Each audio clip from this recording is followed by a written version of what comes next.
Gente querida, depois de 2 semanas fora, sentindo uma saudade tremenda de vocês, desejando reencontrá-los. E hoje nós vamos para uma das últimas reflexões do ano. Esse ano a gente explorou o tema, o essencial para uma vida plena. E a gente veio falando sobre várias dimensões da nossa experiência humana e cristã. Mas hoje a gente vai abrir lá no livro de Eclesiastes de novo, no capítulo 4, a partir do verso 7º. O livro de Eclesiastes está um pouquinho aí para frente do livro de Salmos, Provérbios, Eclesiastes. Se você tiver com uma Bíblia assim, de papel como a minha. Agora, se você tiver com uma Bíblia digital, aí está tudo tranquilo. Você vai achar na ponta do dedo, tudo certo, né? Eclesiastes 4, capítulo 4, verso 7º.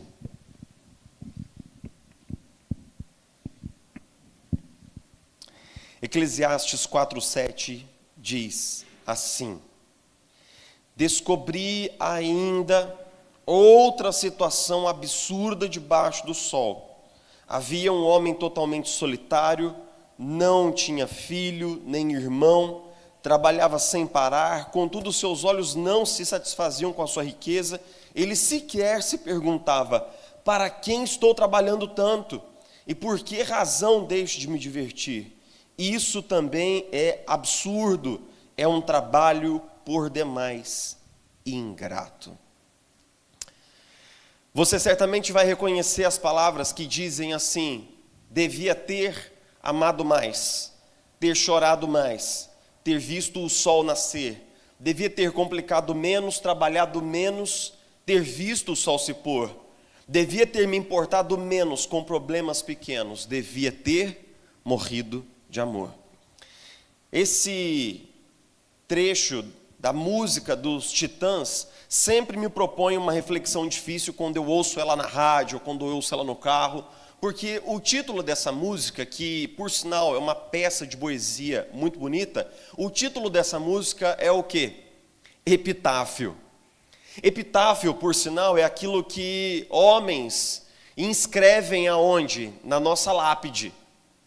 Então a grande ironia proposta pela música é que o sujeito teve que morrer para só depois de morto descobrir que ele deveria ter feito isso, ter feito aquilo, ter trabalhado menos, ter vivido mais o seu amor e ter assistido o pôr do sol.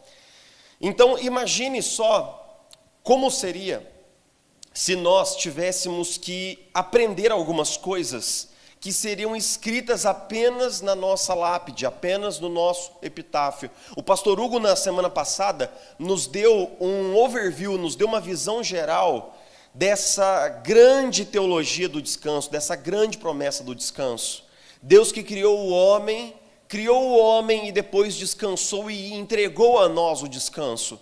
Então, Deus que criou o trabalho e entregou o trabalho ao homem, também criou o descanso e nos deu o sábado. E qual é a grande questão? É que dentro da estrutura criacional que nós vivemos, nós não somos apenas seres feitos de trabalho, mas existe essa dimensão que eu chamo de dimensão sabática. O que é a dimensão sabática? É a dimensão da diversão, é a dimensão do descanso, é a dimensão do lazer, é a dimensão do prazer, é a dimensão da alegria, do lúdico e do belo. A grande questão é que nós vivemos num grande centro, São José dos Campos, que hoje é o grande ponto de referência da indústria, do ensino, de todo o Vale do Paraíba. Nós somos, de fato, a cidade mais pujante num raio de muitos quilômetros. Nós temos aqui um parque tecnológico estadual, nós temos muitas empresas internacionais, nós temos muitas organizações de alta performance, profissionais de alta performance, o que faz com que a nossa cidade seja altamente voltada para a questão do trabalho. Nós, joseenses, que nascemos aqui ou que adotamos essa cidade no coração, como o lugar para criar os nossos filhos e para viver, nós somos um povo orientado para trabalho. Nós somos comprometidos com a nossa carga de trabalho, com a nossa jornada. O lado sombrio, o lado bom disso tudo a gente já sabe, né? Quando você vem para São José dos Campos, essa é uma cidade de oportunidades. É uma cidade de possibilidades. Quando você vem para São José dos Campos, você tem múltiplas possibilidades profissionais aqui. Mas muitas vezes nós não conseguimos reconhecer o lado mais sombrio dessa nossa cultura. Nós não conseguimos ver o lado mais escuro da cultura joseense, que é o seguinte: essa erosão do limite entre o trabalho e o descanso, que faz com que nós vivamos numa cidade voltada para uma cultura workaholic. Essa erosão entre a vida como separada entre trabalho e descanso, que faz com que nós fiquemos reduzidos ao nosso trabalho e sem entender a importância da dimensão sabática. Hoje a gente vai conversar um pouquinho e o nosso papo vai ser com um cara que ele não bate macio. O nome desse cara é Eclesiastes. Eclesiastes é um livro da Bíblia que, segundo a tradição, foi escrito por Salomão dentro de um período áureo da história do povo de Israel. E o título no hebraico é Kohelet, ou seja, aquele que fala para uma multidão, aquele que dá uma aula, aquele que faz uma palestra, aquele que faz aquilo que eu estou fazendo agora. E o Kohelet, ou seja, o Eclesiastes, ele é um sábio assentado na experiência dos seus anos, ensinando aos jovens perspectiva e profundidade sobre a vida e sobre a existência humana. Ele começa inquirindo algumas das estruturas sociais do seu tempo, no capítulo 1 e no capítulo 2, e logo depois ele passa a avaliar uma série de cenas, do capítulo 4 até o capítulo 10, que eu chamo de cenas do absurdo. É como se ele estivesse caminhando com você por uma galeria de quadros, e ele fosse apresentando para você alguns personagens. Um personagem, por exemplo, é um rei que, a despeito de sua sabedoria, foi esquecido. Outro personagem é aquele que, apesar de muito poder, caiu em desgraça. E um dos personagens que é apresentado nessa galeria dos absurdos é a imagem do trabalhador. E ele começa a dizer assim no versículo que a gente leu, né? Descobri outra situação absurda debaixo do sol. Havia um homem totalmente comprometido com o seu trabalho. Ele era um homem solitário, mas trabalhava sem parar. E ele começa a descrever para a gente uma pessoa que se parece muito com um típico trabalhador paulistano, que nos lembra muito os executivos que estão por aí, que nos lembra os empreendedores da nossa geração. Ele começa a descrever e ele usa um adjetivo para essa situação que é: encontrei outro absurdo debaixo do sol. A palavra que a NVI traduziu aqui como absurdo é o termo hebraico rebel, que quer dizer névoa, vaidade, transitório, tudo aquilo que é passageiro. Essa palavra é uma palavra importante na estrutura do livro, porque o refrão que o Eclesiastes mais usa é: vaidade de vaidades, tudo é vaidade, diz o pensador. Ele está aqui para falar daquelas coisas que nós nos agarramos como se fossem coisas que norteiam a nossa existência, coisas que nós damos suma importância, mas que no final vão esfarelar na nossa mão porque são coisas transitórias. Ele fala da riqueza como sendo meramente passageira, ele fala do poder como sendo meramente passageiro, ele fala da fama, do status e do prazer como sendo coisas transitórias e que são passageiras, mas aqui ele fala do trabalho. É engraçado que ao longo de todo o Antigo Testamento, o trabalho é muito valorizado. No livro de Provérbios, você vai ouvir o sábio dizendo assim: vai ter com a formiga, ó preguiçoso. Ou seja, existe uma forte ética de trabalho no Antigo Testamento. Mas nós vamos entender por que é que aqui o trabalho tem um aspecto assim de vaidade, tem um aspecto do transitório, porque aqui a perspectiva sob a qual o trabalho é enfocada é uma perspectiva que é um tanto incômoda e confrontadora também. Por quê? Porque quando ele descreve a vida desse trabalhador, ele diz algumas características, e todas elas estão no versículo 8. A primeira característica é: ele é totalmente solitário. E no texto, isso fica amarrado na questão do quanto ele trabalha. Esse cara, ele trabalha tanto, mas ele trabalha tanto, ele está tão focado nas suas metas, em concluir projetos, em bater metas de vendas, em alavancar a sua organização, em empreender o seu negócio, que ele não tem tempo para fazer amigos. Ele não tem tempo para manter os amigos das antigas. Ele não tem tempo para conhecer pessoas, ele não tem tempo para as pessoas. Ele é totalmente solitário. Outra característica, ele trabalha sem parar, diuturnamente. Em terceiro lugar, ele está insatisfeito com aquilo que ele tem. Ele sempre quer mais e por isso ele trabalha mais. Ele está insatisfeito com aquilo que já produziu, com aquilo que já alcançou na vida. E você e eu sabemos que quando eu e você não aproveitamos a piscina que a gente tem, o nosso cunhado nada nela. Não é verdade? Quando a gente não faz churrasco na churrasqueira que a gente tem, o nosso cunhado bota um bife lá e faz um churrasco. Enquanto nós não aproveitamos as coisas que nós já alcançamos e estamos correndo atrás de outras coisas, aquilo que nós temos fica para ser usufruído por outros. Uma outra característica, ele fala assim, ele nunca se perguntava por que trabalha tanto. Ele nunca se questiona fazendo uma pergunta assim, cara, por que eu trabalho tanto? Ele nunca se questionava, ou seja, como ele estava tão enfocado em cumprir as suas metas, a sua vida interior era um tanto empobrecida. Era um cara de muita ação, de muita realização e de muita execução, e uma pessoa muito conclusiva, e uma executiva muito poderosa, mas a sua vida interior era um tanto seca. Porque convenha comigo que na correria do dia a dia, a gente não tem tempo para ponderar sobre o que existe dentro do nosso mundo interior. Nós ficamos um pouco desconectados de nós mesmos e, em último lugar, essa pessoa nunca se divertia. Você nunca veria esse trabalhador do texto se divertindo com seus amigos, fazendo um churrasco, andando de moto, tirando um dia de folga, pegando umas férias, fazendo qualquer coisa que fosse por puro divertimento. Afinal, o tempo tinha que ser bem gasto, usado em coisas úteis. A avaliação no final do versículo 8 é do próprio pregador, que diz assim, isso é um absurdo, um trabalho por demais ingrato. A palavra ingrato, na verdade, ela é mais forte do que isso. Quando a gente olha no texto original, no hebraico, a palavrinha aqui é rar, que quer dizer tudo aquilo que é mal, tudo aquilo que é vil, tudo aquilo que é cruel, tudo aquilo que é injusto. É uma palavra com um profundo sentido negativo. Aquilo que ele está dizendo aqui é que, na avaliação do pregador, essa vida foi mal gasta, mal vivida. Essa vida é uma vida ruim, essa vida é uma vida que não vale a pena. Não é apenas ingrata no sentido de ter desprazer, de ter falta de prazer, mas é uma vida que foi mal vivida, mal empregada, mal gasta, anos mal vividos, uma vida jogada fora. Ou seja, a avaliação é de que isso não é boa vida.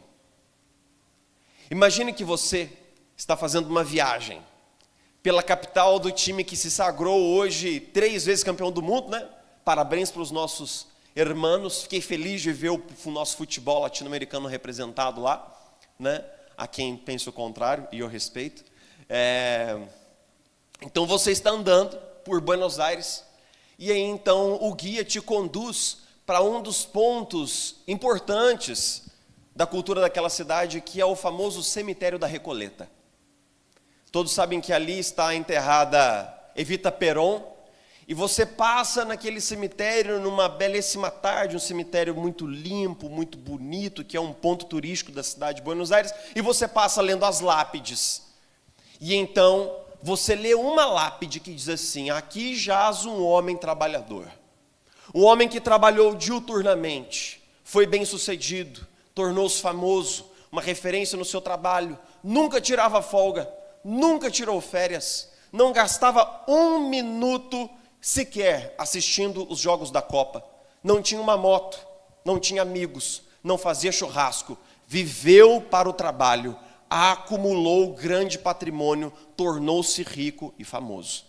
Então você, estupefato diante desse epitáfio tão impressionante, de realizações tão magnânimas, você para diante daquele epitáfio e fica ali pensando se esse é um bom projeto de vida para você, mas então chega-se ao seu lado um sujeito muito soturno, de um aspecto um tanto sombrio, olha para aquele epitáfio, olha para o seu rosto e diz assim: que porcaria de vida mal vivida esse sujeito teve.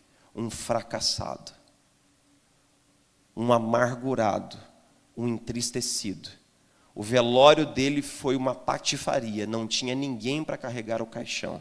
Sem parentes, sem amigos, não levou um tostão para onde ele foi. Daqui a 100 anos, ninguém se lembrará quem ele foi ou o que ele fez, a não ser por esse maldito epitáfio: vida de miséria, vida mal vivida. Você acha que o comentário é um tanto rude, mas quando você atenta, você sabe e descobre que esse homem ao seu lado é um velho conhecido. Ele é o Eclesiastes. Ele é o Eclesiastes lançando uma luz diferente sobre a perspectiva da vida humana, nos lembrando que nós não somos apenas homo faber.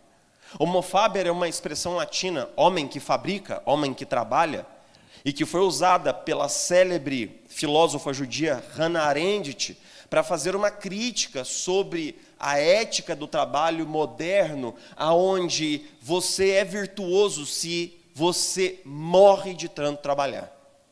A virtude está numa ética desmensurada de trabalho.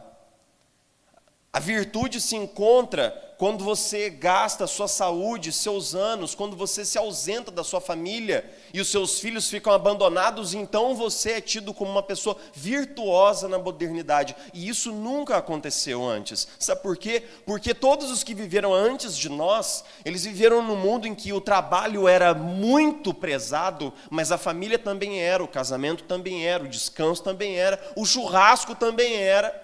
A Copa do Mundo também era, existia um balanço melhor entre as áreas da vida.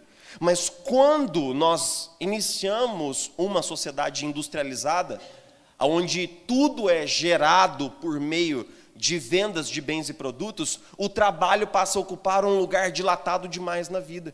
E nós nos tornamos apenas homo faber. Apenas pessoas que trabalham, apenas pessoas que fabricam, a nossa vida fica reduzida a essa dimensão. Agora pense comigo, se você e eu já não passamos por isso, a gente tira um dia de folga, ou melhor, a empresa nos empurra um dia de folga, ou você é alçado a férias que você não queria tirar, e dentro de nós existe uma voz dizendo assim: eu podia estar usando esse tempo melhor, eu podia estar sendo mais produtivo, eu podia estar empregando esse dia de uma maneira, eu podia estar adiantando o trabalho, eu podia. Existe uma incapacidade em nós de descansar. Existe uma incapacidade. E eu confesso que esse é um pecado muito meu. Mesmo no dia da folga, o meu coração continua atado e ligado ao trabalho. Eu continuo pensando no que eu preciso fazer. Eu posso até não estar trabalhando do lado de fora, mas eu estou trabalhando do lado de dentro. Continuo preocupado com o trabalho, continuo pensando no trabalho. Eu, de certa forma, continuo no trabalho. E é difícil nós vermos a nós mesmos como homens e mulheres que somos exageradamente apegados ao nosso trabalho. Mas pense comigo, se você e eu nós temos alguns sintomas. Quando alguém pergunta para você quem é você, ou quando você tem que se apresentar numa roda social, como é que você se define? Como marido, como esposa, como pai, como cristão, ou você se define a partir da sua função organizacional? Eu sou fulano de tal, gerente. Eu sou fulano de tal, coordenadora. Vocês notam como a gente tem a tendência de atribuir a nossa identidade não àquilo que nós somos, nem àquelas pessoas que são nossas conexões, mas àquilo que nós fazemos? Quando alguém me pergunta, e você? Eu sou pastor. Aquilo que define a minha identidade é aquilo que eu faço. A grande questão é que eu não vou pastorear para sempre. Um dia pode ser que me falte saúde ou juízo para ser pastor, né? Espero que mais saúde do que juízo. E aí, como me definirei? Quem serei eu? Um outro sintoma é quando você sente que o feriado se tornou uma interrupção daquilo que realmente é importante, que é o trabalho. Outro sintoma é que quando nós descansamos, nós não descansamos do lado de dentro. E aí, algumas coisas se seguem. Em primeiro lugar, é o fato de que, a gente já falou isso daqui sobre a dimensão do corpo ao longo da série desse ano, quando nós vamos sacando da conta da nossa vitalidade pessoal, existe um lugar e um ponto onde não existe saldo, existe uma grande dívida, e nós temos toda uma literatura hoje falando sobre burnout, que é quando nós extinguimos de forma exagerada os nossos recursos físicos e psíquicos. De certa forma, nós temos visto uma epidemia de burnout. Por exemplo, no Japão, existe um termo para suicídios que ocorrem por depressões resultantes de burnout, que é karoshi. O camarada está tão fatigado, ele está tão cansado, ele se torna deprimido, e deprimido aquela condição agrava de tal maneira que ele não vê outra condição para descansar a não ser praticar o suicídio. Karoshi. A grande questão é que isso também tem outros resultados, por exemplo, para as nossas relações. Você nota que, cara, é difícil a gente construir um casamento que vale a pena, né? É muito difícil, e nós temos que estar presentes, não apenas de corpo, mas presentes de alma para o nosso cônjuge. Nós temos que ter tempo, tempo de qualidade, tempo dedicado. E muitas vezes os nossos casamentos, eles começam num processo de erosão, não porque nós não nos amemos, não porque não haja uma vida em comum, mas porque de falta tempo para a gente estar junto, sem a pressão de fazer alguma coisa. E a gente está junto, mas está junto fazendo o almoço, limpando a casa, pagando uma conta, resolvendo um problema, mas não junto para estar junto, para ouvir o coração do outro. Eu gosto quando a gente tem tempo lá em casa, né, para a gente colocar um bife na chapa, e a gente olha um para o outro e fala, e eu pergunto para a Isabela assim, e aí, como é que você está? Como é que você está? Porque às vezes a rotina é tão corrida que eu não tenho tempo para fazer essa pergunta que é como você está realmente? A gente tem tempo aqui, sem pressão, abre o seu coração para mim. Nós vamos nos perdendo das relações, perdendo a nossa saúde, mas pode ser que o pior aconteça, que você se perca de si mesmo e que você se perca de Deus. E esses são os dois pontos que eu gostaria de pressionar antes da gente ir para o fim, que é o seguinte. Eu tenho notado um aspecto muito curioso do meu pastorado em São José dos Campos, assim como eu notei num grande centro de muita correria, que era Niterói também, que é o seguinte: as pessoas vivem uma vida tão frenética, que muitas vezes elas chegam no gabinete e com poucas perguntas eu vou conduzindo essas pessoas para que elas vejam coisas que estão nelas, mas que elas não viram até esse momento. E eu fico me perguntando como nós chegamos nesse ponto onde um pastor faz o trabalho de ajudar a pessoa a entender o que ela está sentindo. Me lembro que nesse ano eu tive uma conversa com uma pessoa e eu fui fazendo algumas perguntas e por fim eu falei assim, então, você está se sentindo frustrado? E aí aquela pessoa ouviu esse adjetivo com uma certa surpresa, como se eu estivesse dizendo algo muito novo para ela. Mas, na verdade, esse sentimento de frustração, de amargura, de decepção com resultados que não vieram, estavam o tempo todo dentro dela, dentro do coração daquela pessoa. Mas ele não tinha tempo de ver e de perceber isso. Desconectados de nós mesmos. E é lógico que quando nós estamos perdidos de nós mesmos, nós ficamos perdidos de Deus. Antes da gente ir para o final, eu quero te fazer uma pergunta. Qual foi a última vez que você sentiu a presença de Deus na sua vida? Qual foi a última vez que você ouviu a voz de Deus falando no seu coração? Qual foi a última vez que você chorou quando sentiu a presença de Deus abraçando você, envolvendo você com a paternidade dele? Qual foi a última vez que você teve uma experiência calorosa, amorosa com Deus? Queridos, nós muitas vezes podemos não perceber, nós estamos presos numa armadilha. Porque existe um nome para uma pessoa que só trabalha, nunca descansa e vale pelo que trabalha. O nome dessa pessoa é escravo. No mundo antigo, O escravo, ele valia enquanto ele tinha força de trabalho, enquanto ele podia produzir alguma coisa. Quando ele ficava doente, ele era vendido pelo seu senhor. Ele era liberado do seu contrato. Nós, muitas vezes, sem querer, nós nos tornamos escravos do nosso trabalho. Nós nos tornamos incapazes de alcançar descanso interior. E qual é o caminho de volta dessa escravidão? É engraçado que esse texto, eu preguei esse texto durante muitos anos apenas como um texto negativo, aqueles textos de Eclesiastes que são ácidos, são polêmicos, né? Eclesiastes é aquele livro que tem um tom cáustico assim, que certa vez, eu sempre conto isso, eu fiz uma série de 7 sermões em Eclesiastes quando eu era pastor em Itajubá. Chegou no final, a minha comunidade disse assim: pastor, pelo amor de Deus, fica uns 10 anos sem pregar em Eclesiastes, porque foi muito cáustico esse negócio aí, judiou muito de nós, mas judiou muito de mim também, porque eu tive que ficar 3 meses com um livro de Eclesiastes. Mas depois de passar por esse texto muitas vezes, eu notei que, de forma sutil, ele propõe um caminho.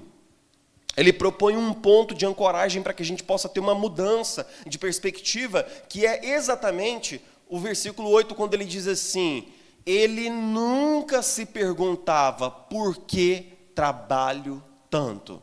Ele nunca parava para se questionar.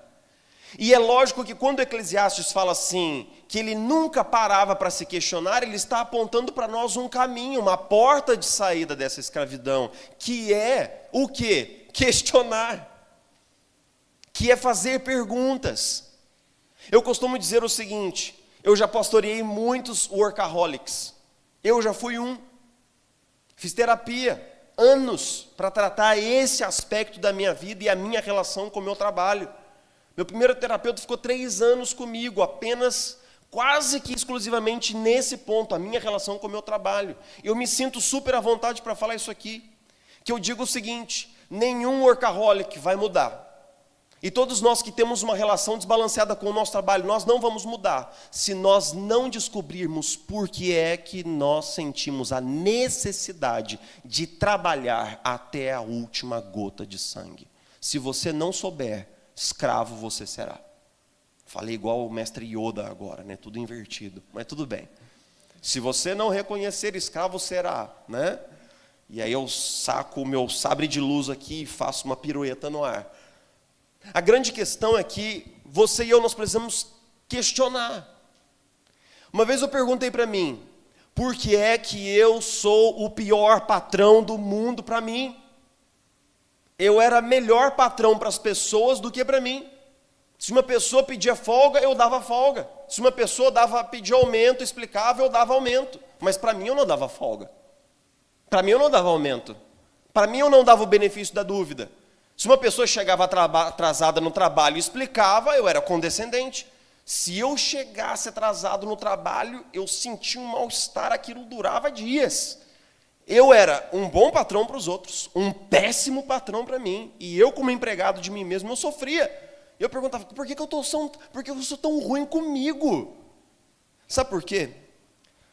Porque uma criança que foi adotada sempre quer ganhar o amor e a aprovação do pai. Porque uma criança que foi adotada vive para conquistar um amor com medo de ser rejeitada. E era essa criança que se matava de trabalhar até a última gota de sangue. Era essa criança que perdeu a saúde, jogou noites insone fora, sempre se matando pelo trabalho. Era essa criança que não sabia descansar. Essa criança que queria provar que tinha valor. Para si mesmo, para os outros e para o mundo. E quando é que essa criança saiu desse claustro? E quando é que essa criança foi libertada dessa escravidão? Quando essa criança descobriu que ela já era amada. Eu quero dizer para você que muitos que estão aqui nessa noite trabalham e têm uma relação desequilibrada com o seu trabalho porque estão correndo atrás de uma aprovação que não veio dos pais, não veio de alguém especial na sua história. Talvez porque você tenha tido uma infância pobre e você sente que o seu trabalho coloca dinheiro e dinheiro dá segurança e você gosta dessa sensação de segurança do dinheiro e você quer mais dinheiro. Talvez porque você tenha tido uma infância na qual você ouviu do seu pai ou da sua mãe: você não vai dar em nada. E você vive para provar para essas pessoas que você tem valor, e que você vale a pena, e que você é alguém. Talvez para provar para a família, para amigos, que apesar de ter tido um passado difícil, você superou e você é alguém, você chegou lá. Talvez para voltar para a sua cidade natal, num carro bonito, e esfregar aquilo na cara daquelas pessoas. Mas a grande armadilha é que a vida dessas pessoas já andou e a sua deveria andar também. Que não há uma escravidão pior do que a escravidão que nós vivemos do lado de dentro. Talvez você acredite no fundo do seu coração que se você tiver dinheiro, seus problemas vão sumir. Mas seus problemas não vão sumir, eles vão mudar. Você vai poder chorar suas pitangas em Paris, mas você vai continuar chorando pitangas, porque a vida tem problemas mesmo. Isso não vai mudar. Talvez porque você acredita que se você for bem-sucedido no seu trabalho, você tiver status, você finalmente será alguém. Mas você e eu sabemos que apesar de todo o sucesso, de todos os diplomas, todos os títulos, ainda tem uma voz que deita-se conosco, e quando a nossa cabeça repousa no travesseiro, essa voz diz assim: você não é o bastante ainda. Você não é o bastante ainda. E você busca mais uma realização, mais um título, mais uma vitória. Quando é que nós saímos? Quando nós fazemos aquilo que Eclesiastes está dizendo, quando nós questionamos. Por que é que eu não me dou um dia de folga? Por que eu me mato de trabalhar? O que é que está por trás disso? Tim Keller chama o trabalho que está por trás do trabalho. Que é o seguinte: quais são as razões pessoais que levam você a ter uma relação desbalanceada com o seu trabalho, com a sua carreira, com o dinheiro? Se você encontrar a resposta, você estará metade do caminho da cura. Sabe por quê? Porque o Eclesiastes valoriza o trabalho, mas ele diz assim lá no texto que nós abrimos lendo esse culto: para o homem não existe nada melhor do que comer, beber e encontrar prazer em seu trabalho. Vi que isso também vem da mão de Deus. Qual é a ideia de Eclesiastes? Que não é o seu trabalho que está cuidando de você, mas é Deus que está cuidando de você por meio do seu trabalho. Pense comigo, por que é que você é tão bem-sucedido no seu trabalho? Porque você tem dons e talentos que nasceram com você. Uma inteligência que já veio embutida, que Deus te deu de graça e que você usa para construir uma carreira bem-sucedida. Todas as pessoas e oportunidades que passaram pela sua vida, pessoas que você não imaginava encontrar, oportunidades que você recebeu e que caíram meio que no seu colo. Eu sei que você trabalhou muito, eu não estou desdenhando do seu trabalho, do seu esforço. A sorte só beneficia aqueles que se esmeram. Eu concordo, mas ainda assim, existem pessoas que chegaram na nossa vida, que abriram portas para nós e que nos deram oportunidades que vieram direto da mão de Deus. Não é verdade? Você conheceu pessoas e teve oportunidades. Para crescer no seu trabalho, você desfrutou de saúde esse tempo todo. De saúde, de plenitude, de trabalho. Então, sejamos francos. Deus abençoou você para que por meio do seu trabalho você fosse provido, abençoado e sustentado. Mas sozinhos, sem a mão, sem os dons de Deus, sem sua bênção, nós nunca chegaríamos aqui. Eclesiastes está pedindo que a gente vire o nosso olhar para ver que não é o nosso trabalho o salvador da nossa história, mas Deus que opera por meio da sua graça, nos dando condições de fazer um bom trabalho. E note, eu não estou menosprezando o seu trabalho, nem o seu esforço. Eu sei que você construiu a sua história com grande resiliência, fazendo escolhas muito difíceis, mas eu posso afirmar isso de forma categórica: se Deus não tivesse colocado a mão dele sobre o seu trabalho e o meu trabalho de nada seriam. Abençoa, Senhor, a obra das nossas mãos, abençoa, Senhor, porque no Senhor o nosso trabalho não é vão, diz o apóstolo Paulo. Então, no final das contas, nós precisamos do trabalho de Deus cooperando conosco. E eu quero finalizar dizendo o seguinte: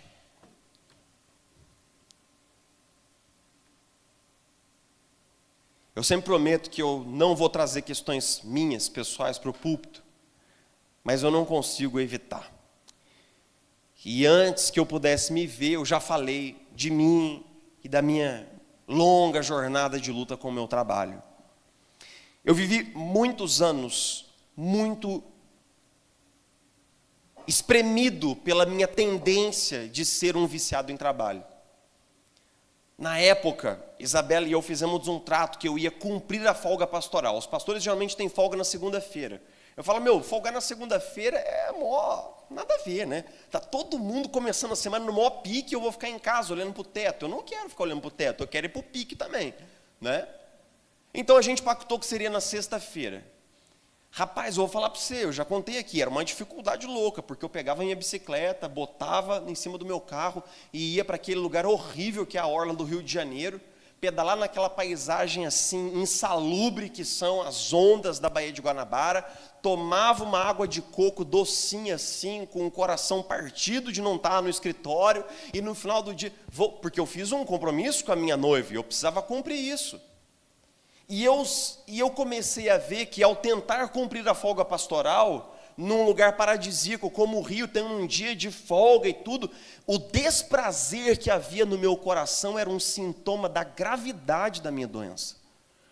Por fim eu fui percebendo, cara, eu não estou bem, eu estou doente mesmo, porque como é que pode eu andar de bicicleta no Rio de Janeiro, num sol maravilhoso, num cenário paradisíaco desse, e terminar o dia com um coração tão amargo? Às vezes até revoltado, como é que Isabela me obriga a fazer um negócio desse? Como é que pode? Eu comecei a ver que eu realmente estava doente. E que se eu continuasse daquela maneira, meu casamento não duraria, minha saúde não duraria, meu ministério não duraria. Qual foi a porta de saída para mim? Entender por que é que eu precisava me matar no trabalho. Da onde vinha essa necessidade? Passo 1. Mas passo 2, entender como o Evangelho se encaixa nesse lugar. Sabe por quê? Porque para mim, o trabalho sempre foi uma maneira de construir uma identidade, de provar alguma coisa a respeito de mim, de não ser rejeitado, de ganhar a aceitação das pessoas, de ser alguém, de encontrar segurança, de encontrar um lugar no mundo. Mas então eu estava confiando no meu trabalho para me dar todas essas benesses. E qual é a grande e dramática virada do Evangelho? Quando Jesus diz para mim, por causa do meu trabalho feito na cruz do Calvário, você tem identidade, você tem valor, você tem um lugar na família de Deus, você tem segurança em relação ao seu futuro. Então, em certo momento, na minha troca de conversas com Jesus, ele pediu para que eu tirasse a confiança do meu trabalho e colocasse a minha confiança sobre o trabalho dele. A última palavra de Jesus na cruz foi uma expressão só: tetelestai. Lá em João, capítulo 21, verso 35, nós lemos que Jesus, ao dar um último grito na cruz, ele grita assim, tetelestai, que quer dizer, está consumado, está feito, está cumprido. Como se Jesus dissesse assim, o trabalho que precisava ser feito para a sua salvação está pronto. Então eu quero te convidar a fazer um movimento sutil hoje, mas muito importante para você, muito importante para mim. Eu quero te convidar a fechar os seus olhos e a fazer uma oração singela, mas importante, pedindo para que o Espírito Santo leve a nossa confiança do nosso trabalho que nós podemos fazer para o trabalho de Jesus.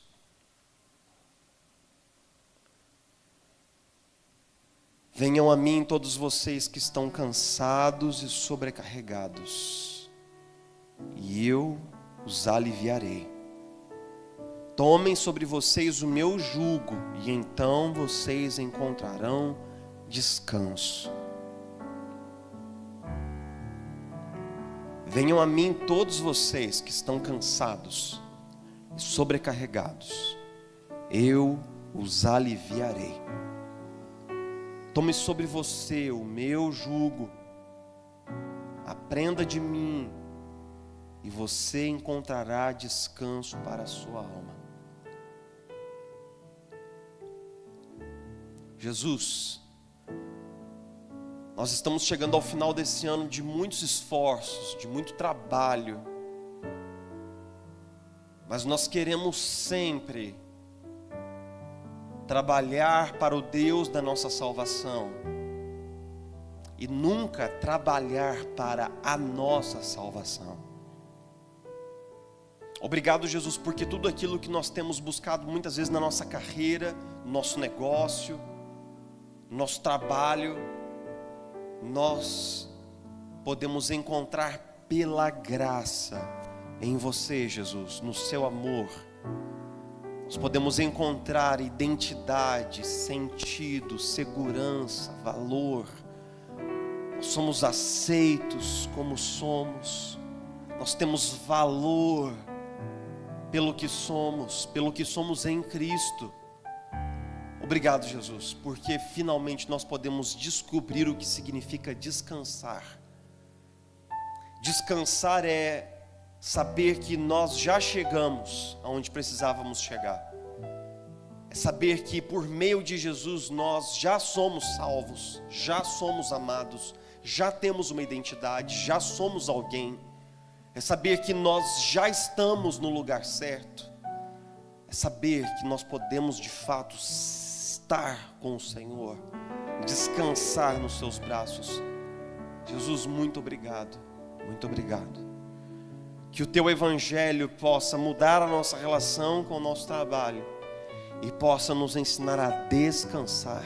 Não só do lado de fora, nas férias ou no feriado, no domingo, não, mas do lado de dentro, num lugar da nossa alma, aonde hoje nós vemos aflição, angústia, preocupação, ansiedade, que nós possamos ver segurança, tranquilidade, calmaria, contentamento, aonde nós vemos insatisfação, aonde nós vemos a busca incessante por mais e mais, nós possamos ver gratidão, reconhecimento, contentamento, que o evangelho possa mudar o nosso coração, possa transformar a nossa alma e possa nos ensinar a passar por esse arco, essa porta, esse portal de uma nova vida, onde nós encontramos pastagem, onde nós encontramos descanso para as nossas almas. Nós oramos em nome de Jesus.